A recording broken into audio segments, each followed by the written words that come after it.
우리가 창세기 73번째 시간으로 화해 하나님의 얼굴이라는 제목으로 같이 말씀을 나누도록 하겠습니다. 야복 나루에서 하나님의 사자와 밤이 새도록 씨름하던 야곱은 하나님의 긍휼히 여겨주심과 하나님의 복을 간절히 구했습니다. 그리고 그에게 은혜를 베풀어 주시고 긍휼히 여겨주셔서 야곱의 이름을 이스라엘이라 바꿔주시고 하나님께서 야곱에게 하나님과 겨루어 이겼다라는 이름을 주셨어요. 그 야곱은 날이 새고 눈을 들어 형 에서를 봅니다. 에서가 400명의 장정을 거느리고 오고 있는데 자식들을 나누어 레아, 라헬 그리고 두 여종에게 맡기고 그리고 마지막에는 이 라헬과 그 아들 요셉을 맨 마지막에 두어서 그렇게 세 대로 제일 먼저 여종과 그 자식들 그리고 레아와 그 자식들 그 다음 라헬과 요셉 그렇게 이렇게 순서를 짜서 구도를 짜서 배치해 놓은 거예요. 그리고 차례대로 가서 나중에는 이제 에서에게도 인사를 하죠. 그런데 여기서 우리가 기억할 것은 야곱의 이 라헬과 그리고 요셉에 대한 편애입니다. 이 야곱은 라헬을 사랑하였기 때문에 그가 낳은 아들 요셉도 굉장히 좋아했죠. 그리고 그를 인해서 배다른 형제들이 굉장히 요셉을 미워하게 되는 일이 일어납니다. 엄마가 넷이에요. 그리고 배다른 형제가 11, 요셉까지 나중에는 베냐민까지 12입니다. 엄마가 넷에 배다른 형제들이 11명, 10명.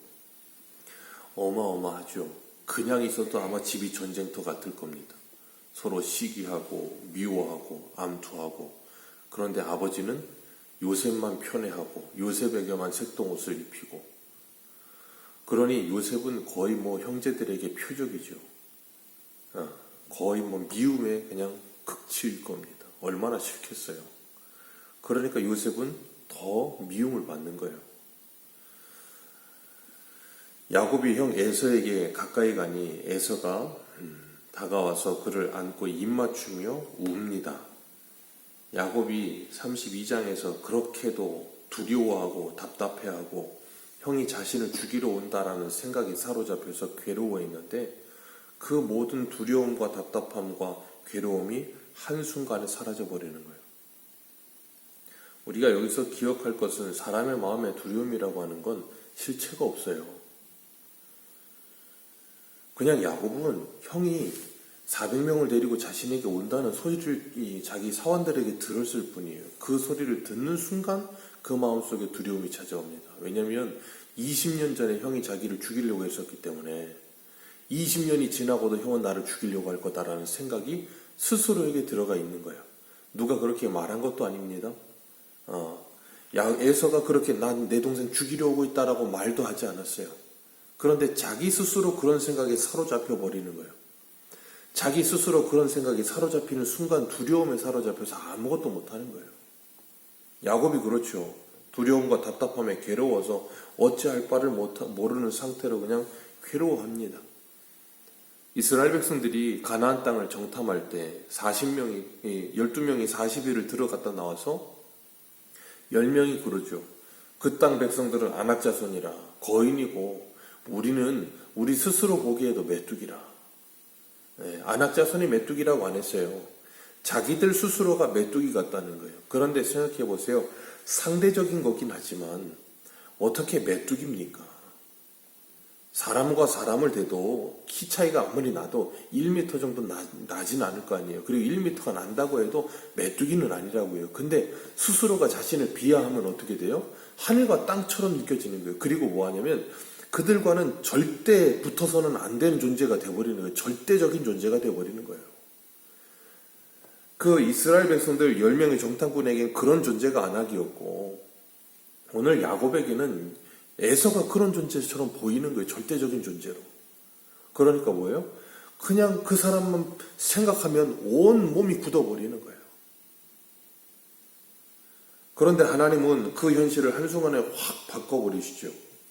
에서가 찾아와서 야곱을 보자마자 한 일이 뭐예요? 그를 끌어안고 웁니다.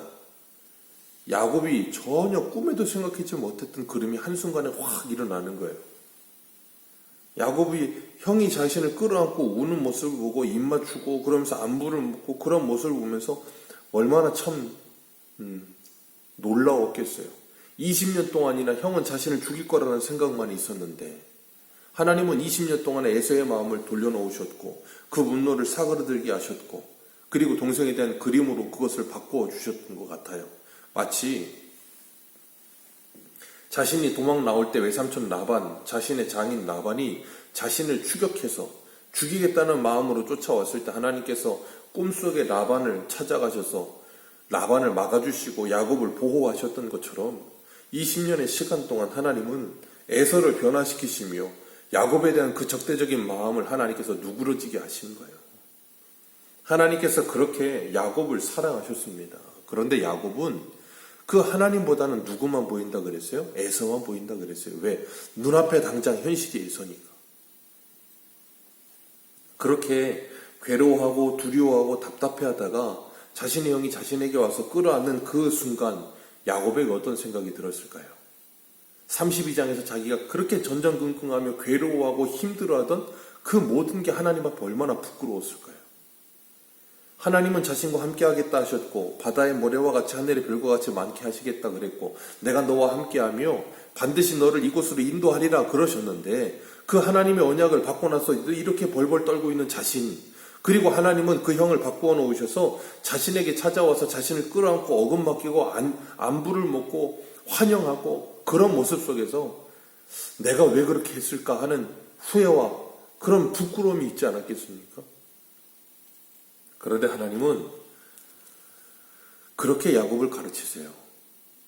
하나님의 언약을 주시고 나서도 그 언약을 받고 나서도 두려웠던 그 야곱에게 하나님께서는 그의 삶을 통해서 에서와 같은 사람을 만나게 하시고 그 에서와의 화목을 다시금 관계가 회복이 되는 걸 통해서 하나님이 나를 이렇게 지키고 계시는구나, 라반 때도 그랬고 형 때도 그랬구나 하는 걸 깨닫게 하고 계시는 거예요. 그걸 조금씩 깨닫게 하고 계시는 겁니다. 그러면서 하나님을 아는 지식의 경험치가 이렇게 올라가는 거죠. 우리도 마찬가지예요. 성경으로 우리가 읽고 있는 이 성경, 우리가 작심하고 읽으면 이 성경 얼마나 걸리겠어요? 금방 읽습니다. 그런데 이 성경을 읽고 아니면 이 성경을 뭐 몇 번씩 읽고 이 성경 지식을 알고 있고 그것이 아니라 그 알고 있던 지식이 내 삶 속에서 경험되어서 체험되어질 때 우리는 하나님에 대한 경험치가 올라가요. 그걸 하나님을 안다라고 이야기하죠. 에서가 야곱의 가족들을 보고 질문합니다. 누구냐? 그랬더니 야곱이 에서에게 이렇게 이야기를 해요. 5절 말씀에 하나님이 주의 종에게 은혜로 주신 자식들이니이다. 하나님이 주의 종에게 은혜로 주신 자식들이니이다. 야곱이 참 그래도 하나님에 대한 이 믿음이 많이 자란 것 같아요. 우리가 살펴봤던 것처럼 여인 넷이 서로 암투하고 시기하고 질투하면서 애 낳는 경쟁에서 낳은 애들이거든요. 근데 야곱은 그 아이들을 하나님이 내게 은혜로 주신 아이들입니다 라고 고백을 해요. 20년 동안 야곱이 얼마나 우여곡절이 많았습니까? 그런데 그건 다 차치하고 이 모든 게 하나님의 은혜였습니다 라고 고백을 하고 있어요. 왜요? 그렇게 치열하게 살아왔지만 그 치열함 속에서 하나님은 하나님을 나에게 가르치셨다는 걸 깨달은 거거든요. 앞서 세 떼를 보내 550명의 짐승들을 형 에서에게 예물로 보냈었어요. 이건 뭐냐 그랬더니 야곱이 또 하는 말이 뭐냐면 내 주께 은혜를 입게 하려는 것이라 그렇게 이야기해요. 자기 형을 내 주께 그러면서 은혜를 입으려 함이니이다 라고 하면서 형에게 이걸 다 보냈다는 거예요. 그랬더니 에서가 하는 말이 뭐예요? 내게 있는 걸로 족하다. 에서도 20년 동안 하나님께서 이 땅에 기름진 복을 주셔서 풍성한 부자가 됐던 거예요. 그러다 보니까 야곱이 550마리를 줘도 괜찮다. 이거 상관없다. 나도 족하다. 그러니까 너는 네 소유는 네가 가져라 그랬더니 야곱이 10절 말씀 같이 읽습니다. 시작. 야곱이 이르되 그렇지 아니하니이다. 내가 형님의 눈앞에서 은혜를 입었사오면 청하건대 내 손에서 이 예물을 받으소서.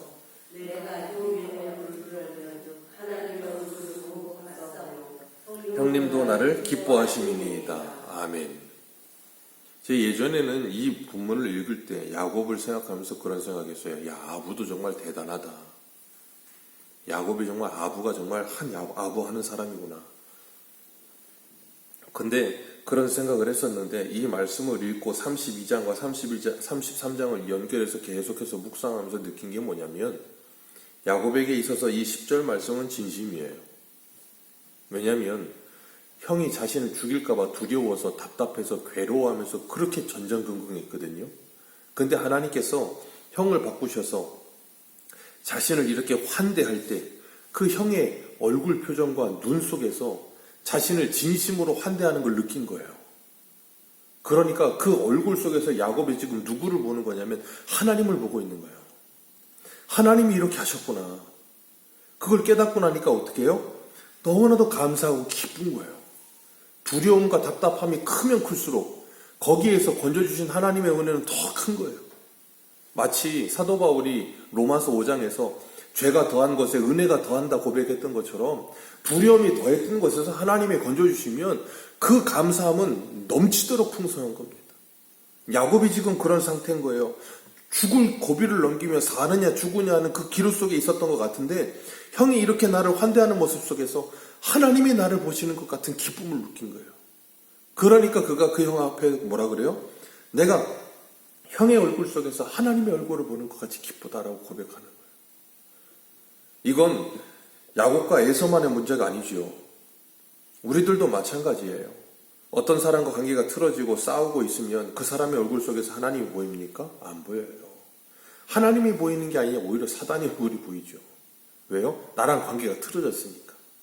꼴 보기 싫고 흔한 말로 꼴이 보기 싫어요. 그 얼굴의 꼴이. 그런 상태에 있다가 하나님의 은혜로 그것이 회복이 되고 화해가 되어지면 어떻게 돼요? 그 관계가 회복되는 관계만 회복돼 아니면 그 얼굴도 달라 보여요. 그게 사람이에요. 한 야곱은 에서와 20년 묵은 채증이 한순간에 내려가면서 뭐예요? 형에 대한 얼굴 모습이 달라지는 거예요. 우리가 다른 사람을 대할 때 우리의 얼굴 표정이 어떠하고 있는가를 한번 생각해 보시길 바랍니다. 당시 고대에 이 에서가 야곱의 예물을 거절한다는 건 어떤 의미를 갖냐면 이 호의를 거절한다는 건 전쟁과 불화를 의미한다 그래요. 그러니까 지금 에서가 내게 있는 걸로 족하다, 그러니까 됐다라고 이야기하는 건 뭐와 같은 거냐면 나 너 화해 안 하겠다 그러는 것도 똑같은 거예요. 그러니까 야곱이 뭐 하냐면 아니라고 받아달라고 그랬더니 억지로 강권하니까 에서가 또 받아요. 받고 나서 이 야곱과의 그 관계가 회복되었음을 확인하게 되는 거죠. 야곱이 에서에게 이렇게 자신을 따뜻하게 맞아주는 그 모습 속에서 얼마나 기쁘고 고마웠겠어요. 우리들도 우리와 만나는 모든 사람들과의 관계 속에서 우리의 얼굴이 얼마나 아름다우면 하나님 얼굴 같겠어요. 얼굴 표정이 이쁘거나 아니면 찡그리거나 웃거나 그런 표정을 넘어서서 그 사람과 나와의 관계가 아름다운 관계가 되도록 날마다 기도하는 저와 여러분들 되시기를 축복합니다. 우리의 얼굴이 아름다워서 하나님의 얼굴을 보는 것 같은 게 아니거든요. 그 사람과 나와의 관계가 회복이 돼야 되는 거예요. 관계가. 그럴 때 그 사람의 얼굴이 달라 보여요. 우리를 만나는 모든 사람들이 정말 우리를 통해서 하나님의 얼굴을 보게 되는 놀라운 은혜가 있도록 다른 사람들에게 은혜를 베풀고 다른 사람들이 나로 인해 덕을 보고 다른 사람이 나로 인해 하나님의 복을 누릴 수 있게 되기를. 오늘 11절 보면 이 11절 같이 읽습니다. 시작. 하나님이 내게 은혜를 베푸셨고 내 소유도 족하오니 청하건대 내가 형님께 드리는 예물을 받았소 하고 그에게 강권하니 받으니라. 그리고 나서 에서가 하는 말이 이거예요. 우리가 떠나자 내가 너와 함께하리라. 지금 형 에서와 야곱이 관계를 회복하고 화목했습니다. 모든 20년 묵었던 모든 관계가 떨어졌던 게 다 이제 풀렸어요. 근데 문제는 20년 동안 떨어져 있었어요. 20년 동안 떨어져 있다가 다시 만났어요. 관계는 회복했지만 아직 좀 서먹서먹할 것 아닙니까? 편치 않을 것 아닙니까? 야곱은 아직 형이 자신을 이렇게 환대해줬지만 형에 대한 무엇인가 모를 그 부분이 조금 남아있는 거예요. 그러니까 뭐 하냐면, 아니라고, 내 자식들도 아직 약하고 새끼들도 있고 그런 이 짐승들의 새끼도 있는데 형이랑 같이 가면서 하루만 지나치게 뭐라도 다 죽는다고. 그러니까 내게 은혜를 베풀어서 내가 천천히 가서 가겠다고. 그랬더니 또 에서가 하는 말이 뭐냐면, 그러면 내가 내 종들 몇 사람을 남겨두겠다. 그랬더니 야곱이 하는 말이, 아니 왜 그렇게 하느냐고. 나 뭐 감시하는 거냐고. 그러지 말라고. 그랬더니 이 에서는 그냥 또 그러고 알았다 그러고 가요. 참 어떻게 보면 되게 쿨해요. 예, 우리가 언약적으로 보면 에서는 하나님의 택한 백성이 아니고 야곱은 하나님의 택한 백성이라고 하는데, 인간적으로 보면 에서가 더 쿨합니다. 자기 처음에 아내들 데리고 왔을 때 어머니 아버지가 기뻐하지 않는 걸 보고 이스마엘에게 가서 이스마엘의 딸을 데리고 오잖아요. 어머니 아버지를 기쁘게 하려고. 굉장히 인간적으로 보면 에서도 매력이 있어요. 그리고 자기 동생이랑 이렇게 화해를 하는 데 있어서도 굉장히 남자다운 모습을 보여요. 그리고 돌아갑니다. 그리고 나서 야곱이 숫곳에 이르러서 뭐예요? 거기 한번 읽어봅니다. 어디를 보시냐면 17절 말씀 같이 읽습니다. 시작. 야곱은 숫곳에 이르러 자기를 위하여 집을 짓고 그의 가축을 위하여 우리간을 지었으므로 그 땅 이름을 숫곳이라 불렀더라. 아멘. 야곱이 라반에게 했던 말이었죠. 14년 지나고 나서 고향으로 돌아가겠습니다. 나는 언제나 네 집을 짓겠습니까? 근데 이제는 뭐예요? 가나안 땅에 돌아와서 자기의 집을 짓고 가축을 위하여 우리간을 짓습니다. 그리고 평안히 가나안 땅 세겜까지 갑니다. 그런데 문제는 그 세겜에서 머물러요. 그러다가 그 가정에 참 안타까운 일이 일어나죠.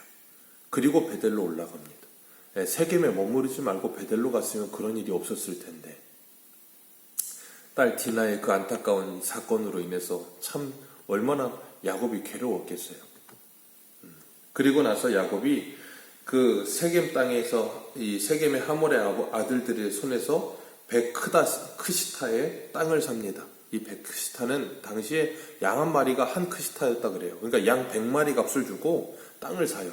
그리고 거기 땅 이름을 뭐라 그러냐면 엘렐로의 이스라엘 그랬어요. 하나님은 이스라엘의 하나님이시다. 참 어찌됐든 야곱이 굉장히 멋있는 표현을 써요. 하나님은 내 하나님이다. 그 전까지는 하나님은 내 아버지의 하나님, 내 조부의 하나님이었는데 이제는 하나님은 내 하나님이다. 그 고백하고 있는 거예요. 오늘 우리들도 하나님이 나의 하나님 되기를 주님의 이름으로 축복합니다. 야곱이 이 야복나루에서 하나님의 사자와 씨름하고 난 후에 그곳 이름을 분이엘 그랬어요. 내가 하나님을 대면해 보았다. 내가 하나님을 대면하여 보았다. 구약 사람들은 하나님의 얼굴을 보면 죽는다고 생각했거든요. 내가 하나님의 얼굴을 대면하여 보았는데도 나는 죽지 않았다. 하나님의 그 져주시는 은혜로, 하나님의 긍휼히 여겨주시는 은혜로 나는 살았다. 그리고 내가 20년 동안 내 형 얼굴을 보면 죽을 거라고 생각했는데 형의 얼굴을 대면하여 보았는데도 난 죽지 않았다. 아, 하나님은 나의 하나님이시다. 야곱이 그 고백을 해요. 오늘 우리들도 오늘 하루를 살아가면서 정말 분이엘 하나님의 얼굴을 보고 그 하나님의 얼굴을 본 자로서 우리를 만나는 모든 사람들에게 정말 하나님의 얼굴을 보여줄 수 있는, 그리고 그 하나님은 나의 하나님 되심을 고백할 수 있는 복된 하루 되시기를 주님의 이름으로 축복합니다. 기도하겠습니다.